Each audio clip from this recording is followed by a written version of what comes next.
Good morning, good afternoon, or good evening, depending on where you are. Um, Welcome to the Ireland Innovation Forum. And I would like to welcome and thank all the audience for joining this session and inform about some logistical details before we start our panel. The webinar will be hosted on Zoom and all audience will be muted without camera. And you should put your questions in the Q&A and identify yourself with your name, your country, and who your question is addressed to. I will be selecting some questions and put it to the panelists. The session will be recorded and live streamed on Facebook, LinkedIn, and Twitter. And please be free to make your comment and share the link with your contacts. So we will also have a pool just to know better our audience. So your answers is very important. So welcome again to our panel. And our panel now is the innovation sweet spot when startups, government, and funders meet. Startups and small business are key drivers of economic growth and innovation on islands. With the right combination of people, organization, government, and capital, the development of innovative technology and solution to the world's problem can be accelerated. This panel will highlight how public and private entities can work together to create thriving ecosystems that work to the benefit of islands' economic and social development. Now, I'm pleased to introduce our first speaker. We just have 1 hour, so it is important to give time to our speakers, and we will have Q&A session at the end of this session. So let me introduce our first speaker, Andrew Button. Welcome, Andrew. Andrew is the founder and CEO of Mashup Labs and work involved. Mashup Labs activities fall under two primary business unity: the Mashup Lab Virtual Business Incubator and two rural co-working spaces that operate under the brand Worked Involved, located in Bridgewater and Liverpool, Nova Scotia in Canada. Andrew is here to share with us his experience working with innovating entrepreneurs in remote and rural area. So welcome, Andrew. Awesome. Thanks so much, Amir. And thanks everybody for coming out to our session today. And for my other panelists, I'm really looking forward to our conversation. So just a little context about me, a little bit of background. So I'm, as you'll find out, I'm unapologetically a rural guy. So I grew up on a small island off the east coast of Canada, and met a girl from a small town here in rural Nova Scotia in Canada. And spent the first 15 years of my career working in small town places, helping people start and grow companies, mostly for various government agencies and not-for-profit organizations working in economic development. And in 2014 or so, through a whole sort of series of events, which I'm happy to dive into, but I got sort of obsessively curious about this massive pool of untapped innovators and entrepreneurs that were sitting on the sidelines in my own community. And as we're finding out, these folks exist in pretty much every other rural and remote and island place that we work. But they were sitting on the sidelines, not plugging into this robust ecosystem of supports that we built around them. So I got, like I said, obsessively curious about what would it take to get the attention of those folks and help to figure out how to get them off the sidelines and jumping into this game and of entrepreneurship and innovation. So for the last 8 years or so, we've just been trying to figure out different and better ways to do that better and better every time. And instead of going sort of a mile wide and it can only go an inch deep. Anybody that works in rural economic development will know that oftentimes you get spread really thin. We made the choice to go just an inch wide and a mile deep in this one part of economic development, and that's activating unleashed entrepreneurial talent in rural places. So we started doing that and experimented with a lot of things. And again, happy to dive into any and all of our learnings around that. Some of the things we did worked really, really well, and some of the things were massive failures. And we're happy to share all of those things. But started to do some work in just one small county of rural Nova Scotia, quickly figured out how to scale the things that we were doing across the entire province of Nova Scotia, which is about a population of 1 million people. And over the last 36 months, we've now worked with 300 entrepreneurs to start 200 companies, to more than 200 companies, and well over 150 communities throughout rural North America, Canada, and the US. But 80% of them have never tapped into an entrepreneurial or business program ever before. But 75% of those folks are women, and most of those are women with small kids. So we're learning some things about that. And as Samir referenced, a part of the work that we do is also we've now been a part of starting 5 rural co-working spaces here in Nova Scotia. We currently have 2 locations that we're operating today, and with zero government funding associated with any of them, we just figured out ways to make them sustainable on their own. And we've also started a community-backed micro fund that's now given out over $70,000 in $1,000 chunks to start all kinds of entrepreneurial and innovative ventures in our communities, some of which are making the entrepreneur and their family a couple $1,000s a year, and they do, go on a fun vacation, all the way through to, one of our entrepreneurs just sold their company 2 years ago for $350 million US to the largest mobile video game company in the world, and everything in between.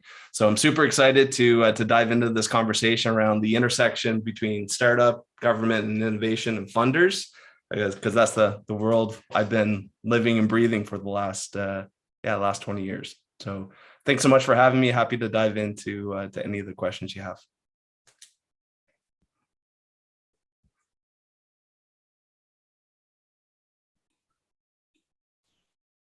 Wow, thanks, Andrew.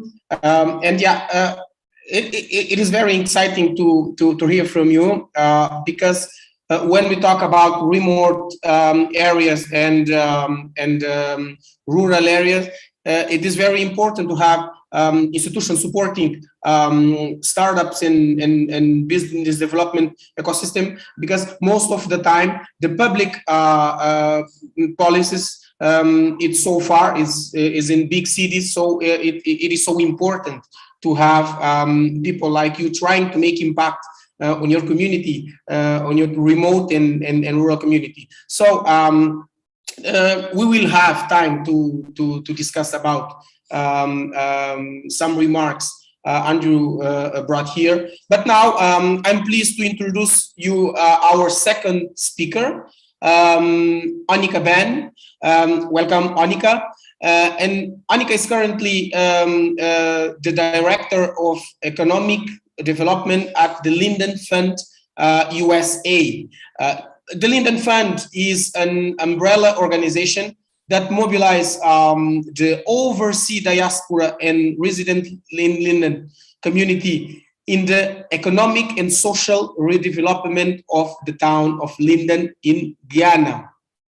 In this role, Annika is driving the local execution of the vision for an economic rebirth of the community of Linden, focusing on small business development, corporate social responsibility, workforce development, and public-private partnership. So, Annika, we are so excited to hear from you, so welcome.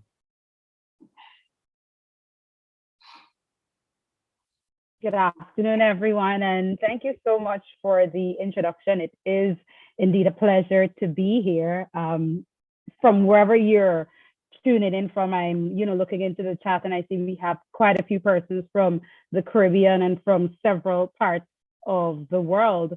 Before I go into giving my introduction, I know that there is a poll in the chat. Just want to encourage all participants to take the poll to help guide our conversations as we move forward in our discussion. So we would know exactly where you're from, so we capture everyone. And if there's any specific question you would want to hear, we can answer. I think somebody says they have a bit of difficulty hearing me. Can you hear me better now? Is this better? That sounds great. Yes, we can hear. Okay, awesome. Thank you. Great. So just a little bit about Linden Fund USA. We are an NGO based in Linden, Guyana.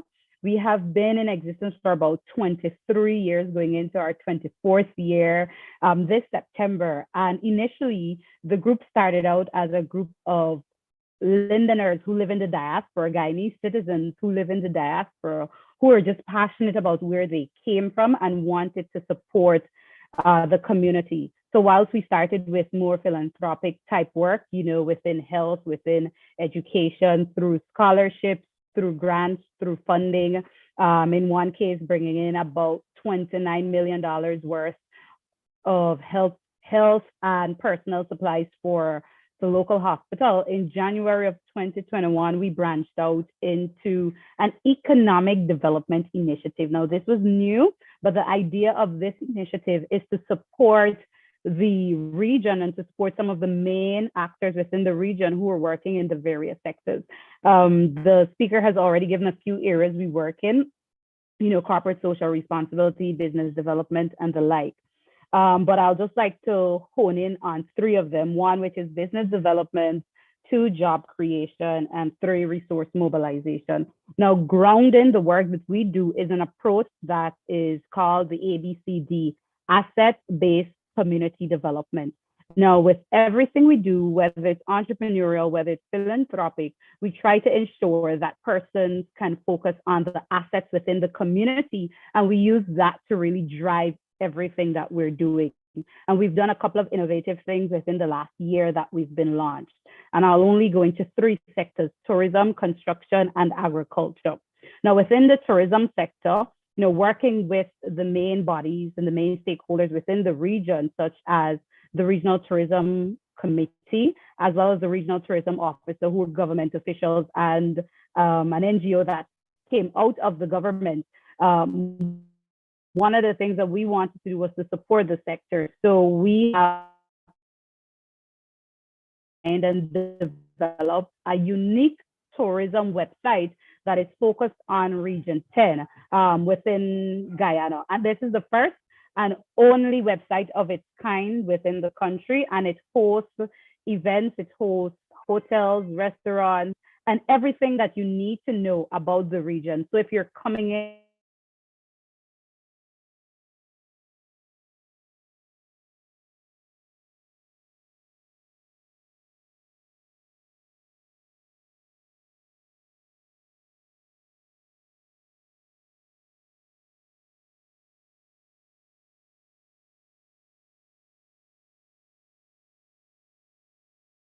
has all the details for major celebrations that the town is hosting, celebrating its 52nd anniversary as a town. Secondly, within the construction sector, we are working in collaboration with the local technical institute to provide practical project management experience for students of the institute. This is very new and we haven't yet fully launched this initiative, but we're in the process of developing it. And the idea is to provide a controlled working environment for students to be able to learn about project management on a construction site. Our clients mainly will be persons within the diaspora who have land or property within the region and are interested in doing work on it. And they might be looking for a trusted partner. And that's where we come in to provide that support. So as opposed to working with external contractors only, we marry them with students from the technical institute who need this practical experience to complete their schooling exercise. Now, finally, within the agricultural sector, this is the final thing that we're doing as it relates to economic development. We are working with the Regional Democratic Council, and we have secured land. And we're doing two things. One, we're creating an internship as well as a model farm. Now, the idea of these two initiatives within the agricultural sector is to, one, provide a practical experience for a university or rather tertiary level agricultural students who need to complete practical experience for their bachelor or certificate or whatever degree program that they're experiencing. And secondly, to drastically increase the agricultural productivity levels of the region. So we will be working with commercial farmers, small scale commercial farmers, to help them increase rather the amount of output that they're producing. We're going to have the technical expertise of the students, marrying them with the farmers. So we're going to be helping farmers to, one, launch out into new business areas, increase their output, thereby increasing their financial income and opening the avenues for them to hire more persons. We have secured funding to pay for these interns for the first leg, which is launching in June. And from that, we go into the model farm and land that we have secured to, one, create a seedling house for the region. And this will have a whole heap of other benefits for all the farmers and all the agricultural enterprises within the region, to prevent them from having to go outside of the region for seedlings or other agricultural produce. It will also be a demonstration site. So this reduces the cost for the farmers as well as provides an avenue for more job creation. I know it was quite a lot, but I was trying to be a bit succinct in the introduction, just to whet your appetites a bit, so you know what it is that my organization is doing within Region 10 to really support economic development within three key sectors and the things that we've done over just the last year. And I would be happy to dive into these just a little bit deeper to let you know the work that we continue to do within Region 10. So thank you very much, and I look forward to participating in this panel.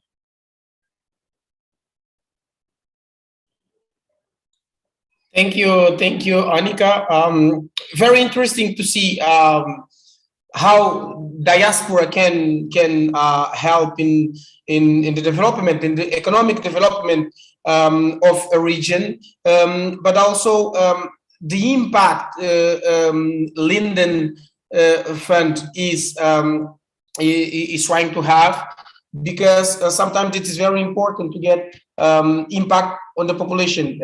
Entrepreneurship is about impact. So if you don't prepare people to take advantage of the opportunities that have locally, probably the impact is not what we expect. So we will continue this discussion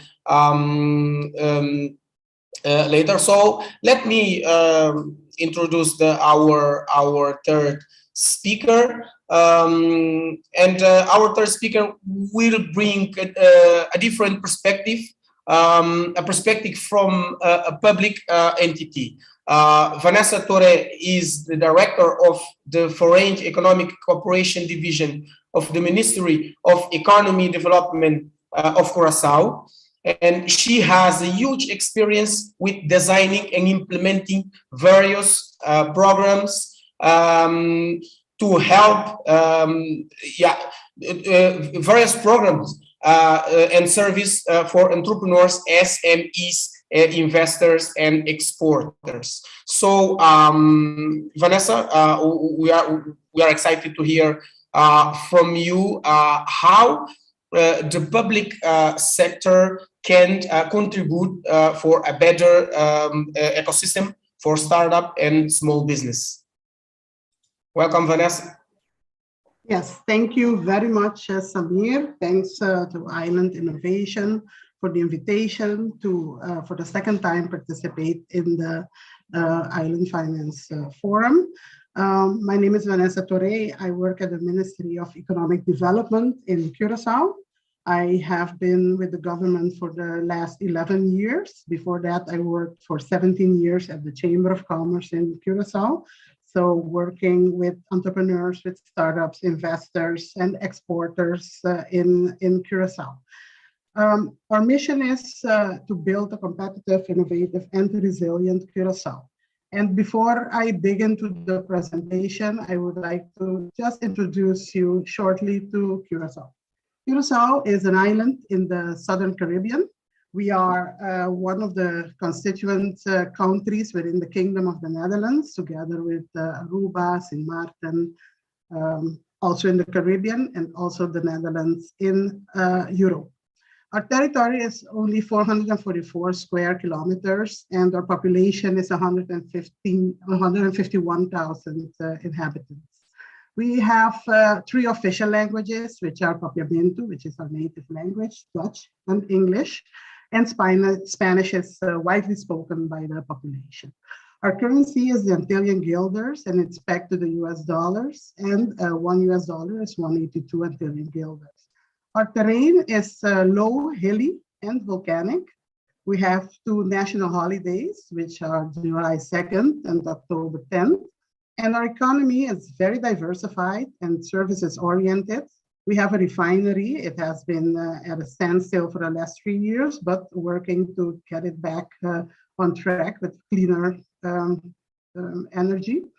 Our tourism sector is booming, also after the pandemic. Transport, trade, and free zone activities are very much happening in Curacao.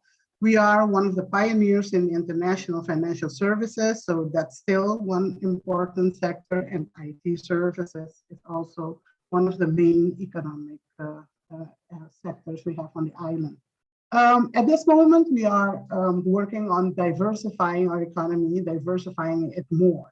So all the colors of the economy are being tackled in Curacao: green, blue, orange, and a lot of opportunities for inventors, investors, and innovators. A smart nation, we are aiming at developing Curacao as a smart nation, and we identified 6 areas where we are working very hard and making good progress. Also, there are opportunities in renewable energy, in ocean water cooling and water management, sustainable tourism, health and wellness, and R&D, recycling, everything that you can think of as sustainable development. But what I want to focus on today is our national export strategy and the plans we have to develop the economy and develop the real ecosystem where entrepreneurs, startups, and everybody that wants to do business are enabled to.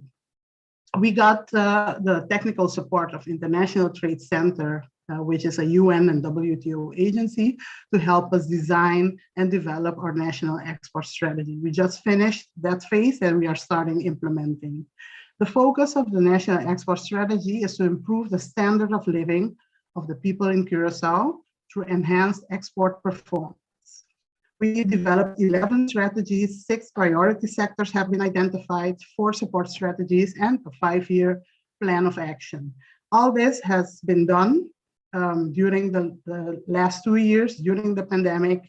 In between lockdowns, we were able to pull it off and develop this major strategy. It was an effort from stakeholders, from the public sector, private sector, and civil society. And together we came with one common vision, which is Curacao, where business succeeds. The strategy looks like this. So we have identified the 6 priority sectors: tourism, financial services, and port and maritime services, which are traditional sectors that we have been having for the last 50, 60 years. And we added 3 more technology-driven innovative sectors, which are education services, IT, and creative industries. Although we worked on 6 strategies, the tourism strategy is the more difficult one because it's a very active and driven sector. And it's a major endeavor to develop a strategy for tourism. So that's in the process still, but instead of tourism, we added blue bioeconomy. We have a brand new strategy for blue bioeconomy, which we are very eager and pleased to have developed. The core of these 6 sectors is technology. while e-government is one of the major conditions for this whole strategy to be successful. In order to support these 6 strategies, we developed 4 functional strategies or support strategies. They are trade facilitation, trade information, skills and entrepreneurship, trade and investment promotion. And I'm going to focus on skills and entrepreneurship this afternoon. So what is skills and entrepreneurship? It's the development and it refers the process of enriching the set of knowledge, competencies, and attitudes needed by entrepreneurs for creating and running a business. The scope of this strategy is to stimulate entrepreneurship culture. The components and services related to business formation are tackled. Business support services are being tackled as well, linking to buyers and business management skills. So why is it important? Because it drives innovation, it creates competition, it boosts productivity, it fosters social integration, creates and maintains jobs, it improves the skills of the workforce, and it's key to solving brain drain and youth unemployment, which are major problems we have on the island. So the design process consists of 3 steps: where we are, where we want to go, and how we are going to get there. The where we are and where we want to go have been concluded. So how we are going to get there, the plan of action is ready and the implementation framework is also in place. I'm just going to let you see where we were when we started this strategy. So there has always been strong policy support. We are not starting from scratch. Entrepreneurs always had programs that they were able to develop, but on enterprises, you know, people start businesses every day. So you need to have ongoing programs and processes to facilitate entrepreneurs. Many small institutions in the ecosystem for skills and entrepreneurship, but there's no coordination between these.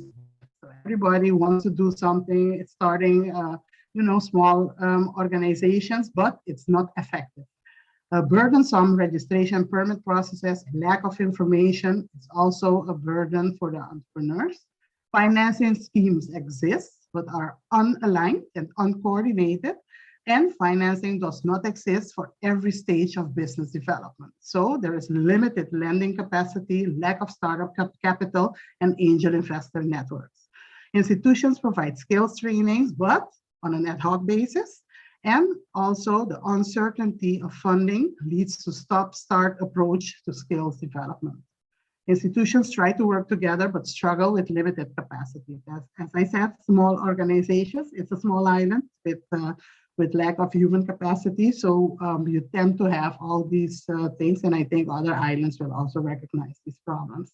General lack of awareness of the importance of IP, intellectual property, despite efforts of the Bureau for Intellectual Property for and IP registration, is also relatively costly, and generate spin-offs and also provide entrepreneurs with mentors, experience, etc. The linkage with private sector still needs to be developed. So together we came with a common vision for this strategy, which is innovation sustained by a vibrant entrepreneurial ecosystem. And so what we are going to work on in the coming 2 years with the support of ITC is that there will be a potential to create a strong skills and entrepreneurship ecosystem geared towards supporting the creation and growth of technologically oriented businesses. Curacao wants to become and could become a natural location for both domestic and foreign entrepreneurs to settle, test out their ideas, and to establish particular types of high-tech businesses. And Curacao could become a test bed for innovation.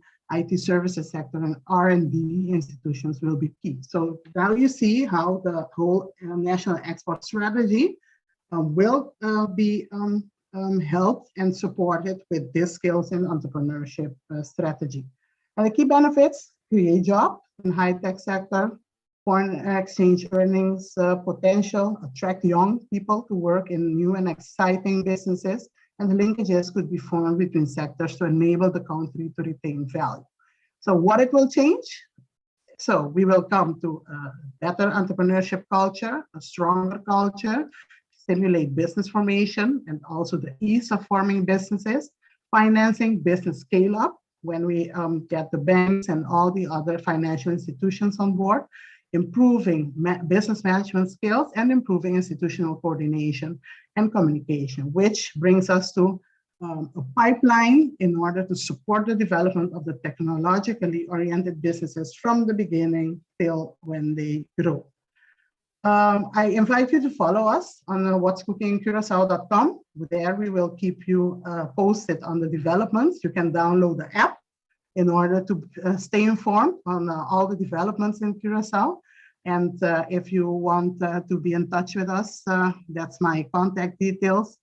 And you will find me on LinkedIn as well. And hope to be able to discuss with you further in the course of this session. Thank you so much for your attention. Thank you, Vanessa.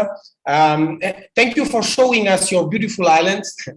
And yeah, we'll have a conversation about the programs you have to support entrepreneurship and innovation in the Q&A session. So let me present our last speaker, but not the least. Our last speaker is Brian Burghiry. Brian is the Innovation and Investment Manager in Invest Puerto Rico, but he has but much of his career has revolved around launching tech companies, online investment platforms, and advising blockchain projects. So I think Brian is going to bring us something very different. So welcome, Brian. Hello, everyone. Thanks for having me. Yeah, happy to be here representing Invest Puerto Rico. As was mentioned, I have a background in launching tech companies and working with startups, funding platforms, that sort of thing. And I'm really excited to explain some of the things we've been doing here at Invest Puerto Rico and here on the island to really help, especially on the funding side, but holistically to find that sweet spot as the title of this, to jump into a few things. Invest Puerto Rico is the official business and investment attraction agency for the island of Puerto Rico. We are a nonprofit, so a public-private partnership. We work with the government. However, we don't change when there's elections or anything like that to keep continuity, which is super important, especially when you're developing out these programs and initiatives.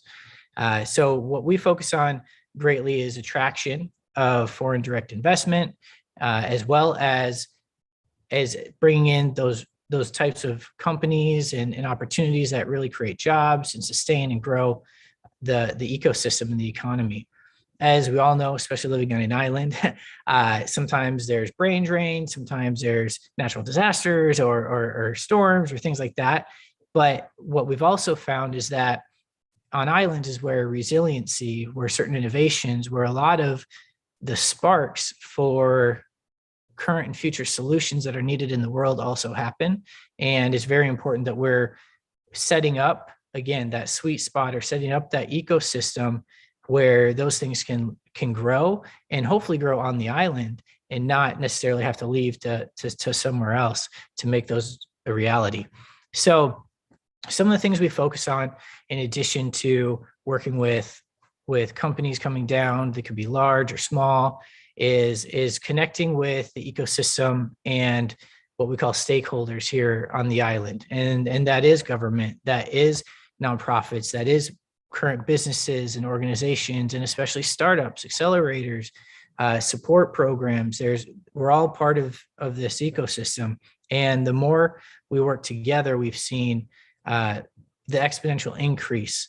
Some of what we've seen just in the last decade in Puerto Rico, starting with no co-working spaces and no accelerators or anything, but getting our first co-working space. And now we have probably 15 plus different co-working spaces throughout the island, not having any really funding or maybe one private equity group.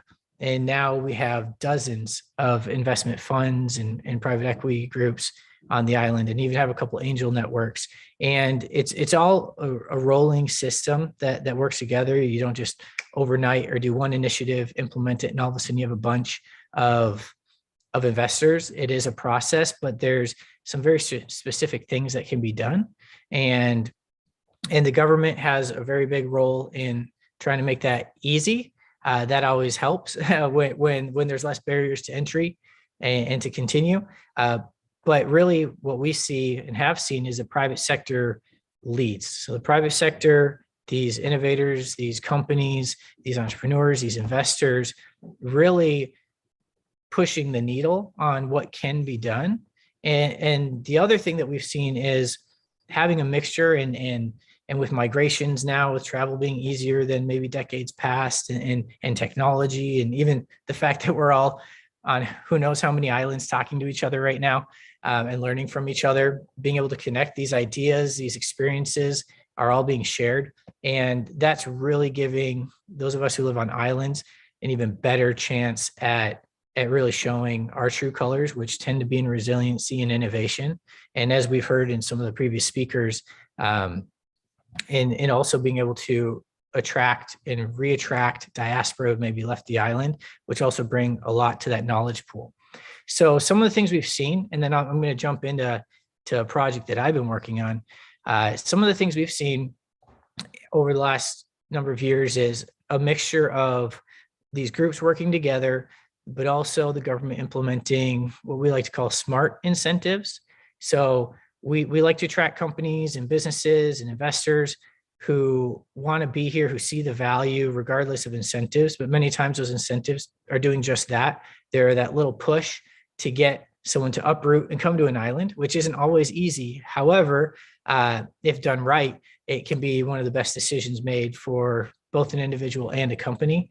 And we've been pretty successful, I'd say, with that. We've had hundreds of companies over the last decade, and even a few thousands into the thousands of entrepreneurs and investors come to the island from all around the world.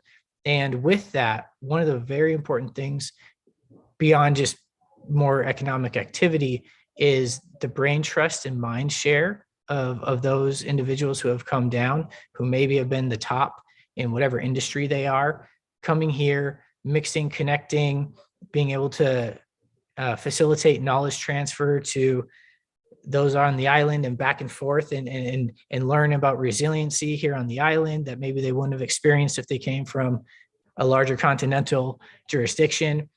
So what we've seen is a really interesting and exciting ecosystem, and the knowledge that comes in addition to maybe capital or other things like that. But the knowledge sometimes gets overlooked, but I think it's one of the most important things. So one of the projects I've been working on, which I'll share with everyone, I'll pull up a screen in just a second, is on the investment side. So as was mentioned a little bit in my background, I'm a tech entrepreneur by nature. I used to work a lot with funding platforms here so Puerto Rico is part of the United States. When the Jobs Act passed, which made online capital raising legal here in the US, about a decade ago, I helped build up a platform, a white label platform to launch equity crowdfunding sites. So we launched dozens and dozens of platforms. And here in Puerto Rico, I realized when I was running a tech company here that unless you knew someone or were related to them or something, you didn't really know about all the different opportunities to invest, but they were here. And as we heard with some of the earlier speakers, sometimes those innovators, those entrepreneurs are right in front of you and you don't even know it. And we have the blessing of technology, which can help us, no matter how big or small our island is, to really get in front of and augment the resources we do have, the innovation and the entrepreneurs we do have. So that's been a big focus of ours. So we launched in August, I'll pull this over, a platform, an investment platform called Impeller. And this platform is designed to be as accessible as possible to any type of capital raising opportunity that's happening here on the island. So whether it's a company that's based or domiciled here, or companies that are moving to the island or looking to expand in the island and creating jobs and investing into the island, can list on this platform. And it doesn't necessarily matter if it's debt or equity or what those terms are. Obviously, it needs to be legal, but we're not playing decision maker on what types can or can't beyond if they're quality and legal, like I said. But what we want to do is foster and ease the flow of capital into the island. So one of the challenges that we have as islands many times, especially if it's right after a hurricane or something like that, is people think, oh, they only think about blue tarps on rooftops or other things like that. And they're almost blind or ignorant, if nothing else, to all the opportunities that you can have on the island and invest in. So what we wanted to do is really be able to help the world see, in this case, that Puerto Rico has a lot to offer, that we have investment opportunities and projects across the board, whether it's agriculture, hardware and technology, real estate, funds that are raising capital, renewable energy, education. You get the idea. So in this case, we have a central repository where we can collect and help gain exposure for anyone or any company that's raising capital here in Puerto Rico.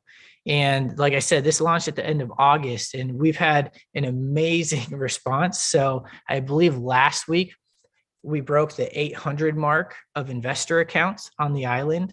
And that's spanning everything from just maybe your average person who might invest a couple $1,000 all the way to the largest hedge fund in the world and everything in between.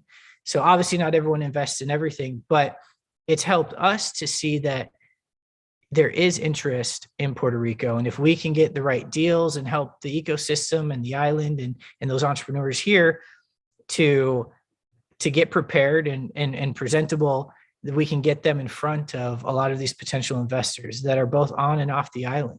So that's been something that we've been seeing a lot of traction. And interestingly enough, so we like to collect data from the investors when they create accounts to see what they're interested in, things like that. And what we found was the majority, well, I shouldn't say the majority, but the top 5 interest areas are actually residential real estate, which jumped up in the last maybe 6 months. It wasn't even in the top 5 before. Early stage companies, opportunity zones, which is the type of investment structure in the United States, renewable energy, commercial real estate, as well as energy projects. So yeah, here. Oh, Brian. Yep. I know there is a lot of things to sure. to say. No worries, no worries. So we are very limited about the time, so we have to go to the Q&A session. So yeah, you can continue. Yeah, okay. Let's go. I'm so sorry, Ryan, because it was very interesting, and I know you have a lot of things to say, but time is limited. So yeah, we had here different perspective. We had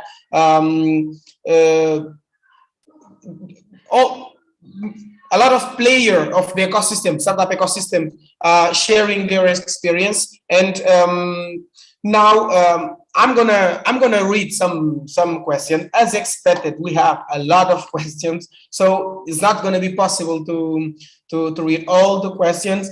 I want to thank Annika and Vanessa for responding some questions on the Q&A. And the first question is from Mali Kwanina, and the question is: Linden start using resource-based solutions to empt the SDGs in the ABCE project. So this is a question from Mali Kwamina, and of course the question is addressed to Annika Ben from Linden Fund.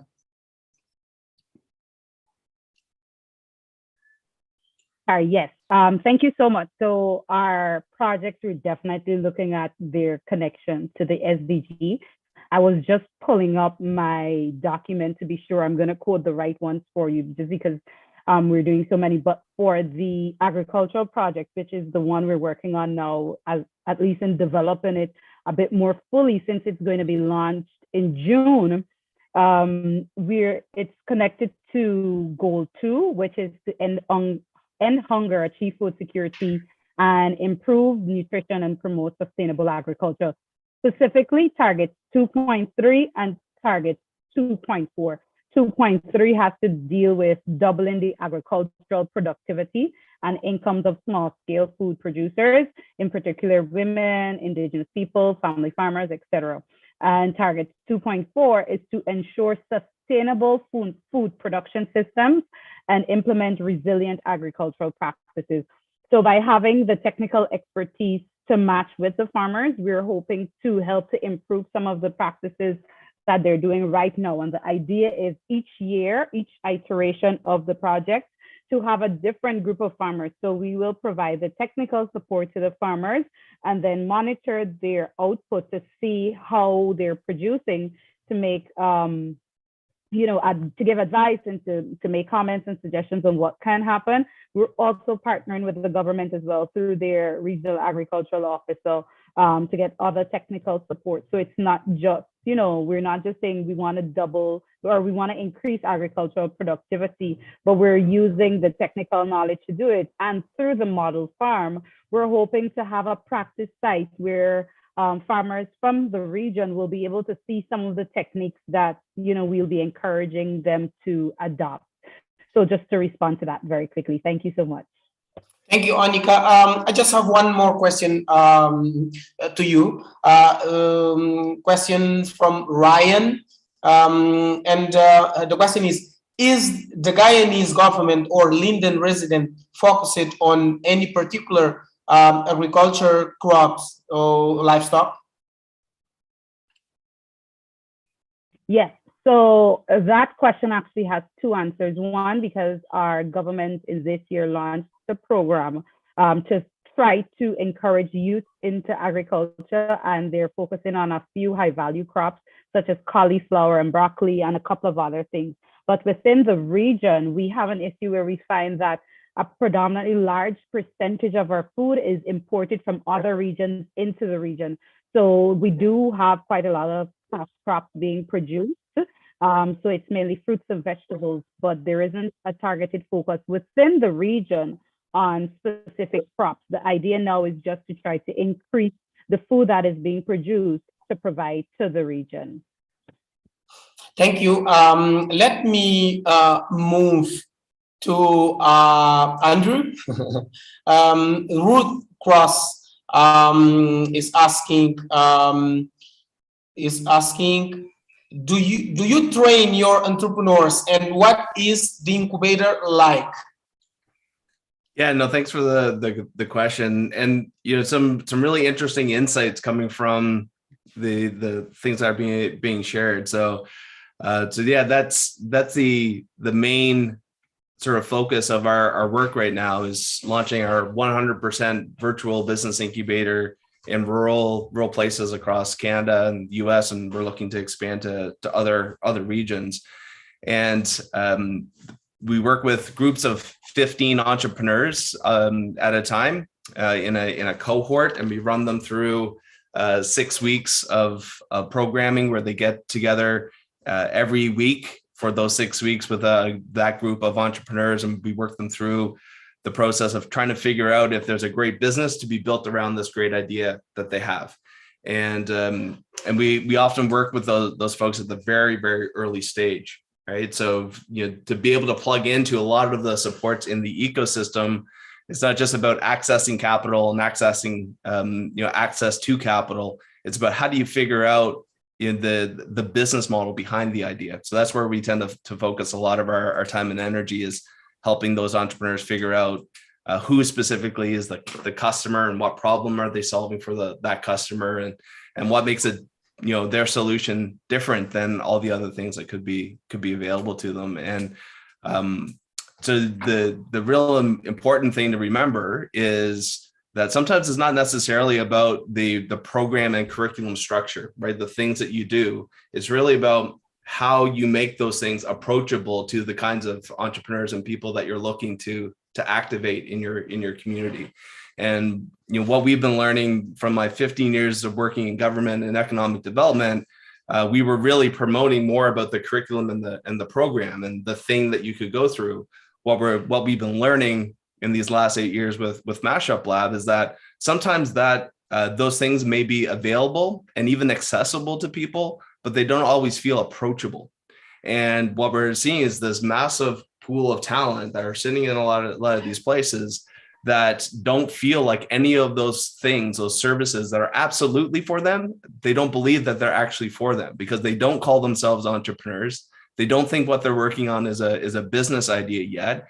And they certainly don't wear the label of innovator or startup founder or any of those things that we tend to talk about and we go looking for as economic developers.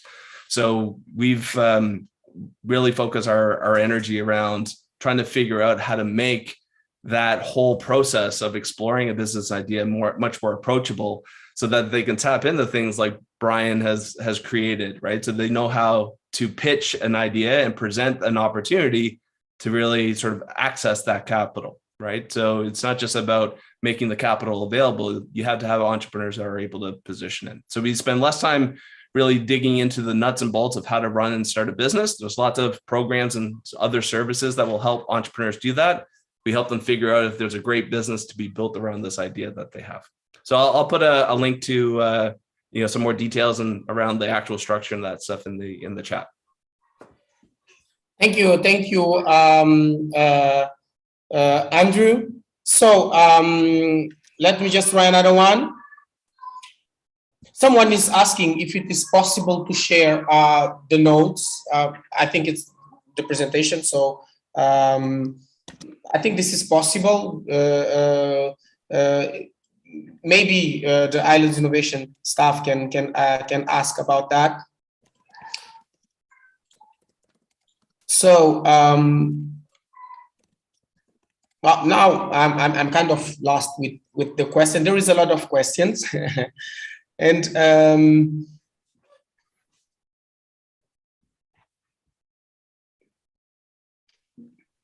some comments. Most of the people are living here. Some comments, and okay. Because I wanted to share here some question to Vanessa and to Brian, but I cannot find question here, but maybe this for everyone. How do you integrate local culture, indigenous knowledge in how you approach entrepreneurship and innovation?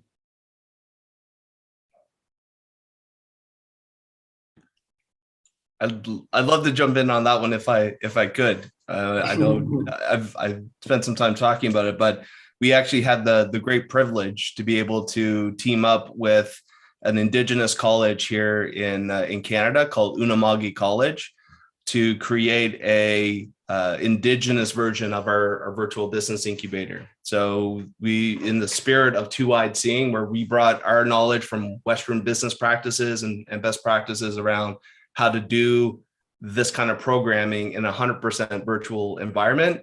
And they brought their wisdom and knowledge of what the Indigenous entrepreneur experience is like and how that's different from sort of traditional Western approaches and all of those things, and created this sort of beautifully balanced program that we've been delivering here in rural Nova Scotia. And now we are launching we're doing a pilot project in Wisconsin, and we'll be launching that project in several other communities across rural Canada and America. So it's, even though, like I said before, the structure can be the same. So it's still the same 6 weeks and it's still the same sort of cohort design and all of those things. But how we go about introducing these concepts and how we teach the curriculum is drastically different in that regard. And how we make it relevant and approachable to Indigenous cultures is, there's a bit of an art and a science to doing that. So it's something that we're still in the learning process of, but yeah, happy to connect with folks and share more about that. Yeah, I think Annika want to share something with us. Yes, very quickly, just connected to a point that Andrew was making, not as it relates to the traditional knowledge integration, but as it relates to working with entrepreneurs and helping them get ready for, some aspect of management that isn't, the basics of startup. Similarly, with Linden Fund USA, through a global organization called the Global Entrepreneurship Network, we're the local organizers of something called Startup Huddles.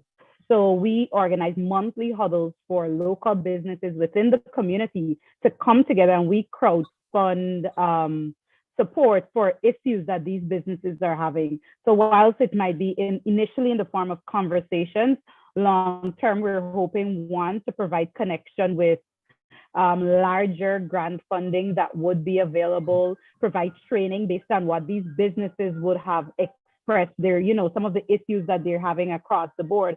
If the bulk of businesses are saying that they're having issues with filing taxes, something that a more established business might have, then we work with the local counterpart, if it's the revenue authority, to provide that resource to them and to see how best we can crowdfund, whatever resources they need. Thank you. Thank you, Annika. I would like to ask a question to Vanessa. I wanna know how the government in Curacao is working together with the other players of the ecosystem in order to promote entrepreneurship, innovation, and business development. Yes, that's the reason why we developed the strategy, because of the scatteredness of the services, and everybody was doing something, and it was not effective.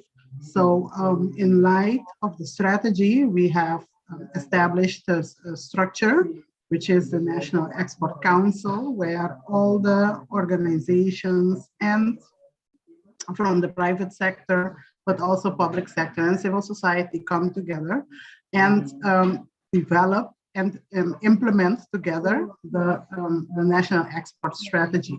So we will have working groups, and we have teams that help develop the strategy, and they were all involved in that. And now we are all organized in the National Export Council, where we together are in the implementation process of the strategy. So everyone will be holding each other accountable, and the government, the ministers, all the ministers from the government of Curacao are also part of it. So the decision making takes place within the council, and you have the other bodies that participate in the implementation. So it's a structure that came with the strategy, and that we are holding very tight to have it function in reality.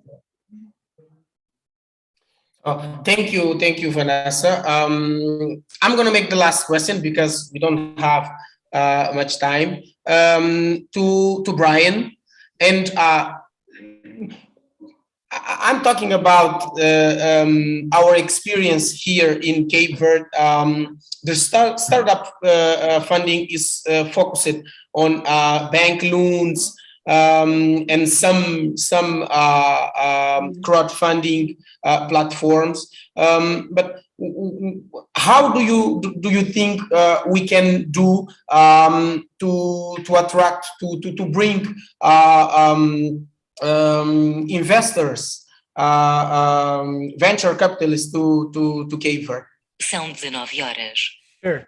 So just quickly on that, since we just have a minute, a couple things that I've seen be successful broadly are, one, especially when you have off-island investors, which in your case most might be, it's really important to get to know the founders or the project owners. So as simple as doing kind of like fireside chat videos, talking to the founders of what they're doing, it's giving a chance for these potential investors who aren't just going to fly to the island off a whim to be able to see how that founder, that CEO, or whoever it is, how they are. And many times that's enough to kind of flip the switch from being, oh, well, that's cool, to, oh, that's kind of interesting, or, oh, I really like that entrepreneur, they have drive. But something as simple as that can be very powerful. And then it's obviously just good content to be sharing around. So that's one. The other is finding specific, maybe it's just pinpointing a couple very specific investors who are interested, or maybe who have invested in. And then again, a lot can go to video or webinars or things like that, having them even speak on why they invested, because investors will follow investors. Many times when you get higher up, especially in the VC world, many have invested without ever looking at a deal because another investor they trust said, hey, you need to invest in this right now. So those are just a couple of things. Happy to talk more about them later though. In terms of legislation, what government can do to create all the better condition to attract? Yeah. So on the fund structure side, many times governments can have onerous rules or extra requirements for maybe investment funds to be created or maintained. Obviously, you need to keep things compliant, but not having things overly burdensome. And then also allowing, especially with technology and things we have today, making it easier for average people to also invest. Just taking a look at those and realizing that technology can really cover most of the gap or the worry when it comes to like protecting investors and things like that. Thank you very much, Brian. Thank you, everyone. We don't have more time, unfortunately. I just want to thank Andrew, Vanessa, Brian, and Onika, because it was a very, very, very, very rich session. And I also want to thank all the audience and, of course, the Island Innovation team for this forum and for having us here, sharing our experience and discussing about the startup ecosystem, especially for islands communities. And I hope we can meet each other in another session. So thank you. Thanks so much, everybody. It's great chatting with you. Thanks, everyone. Likewise.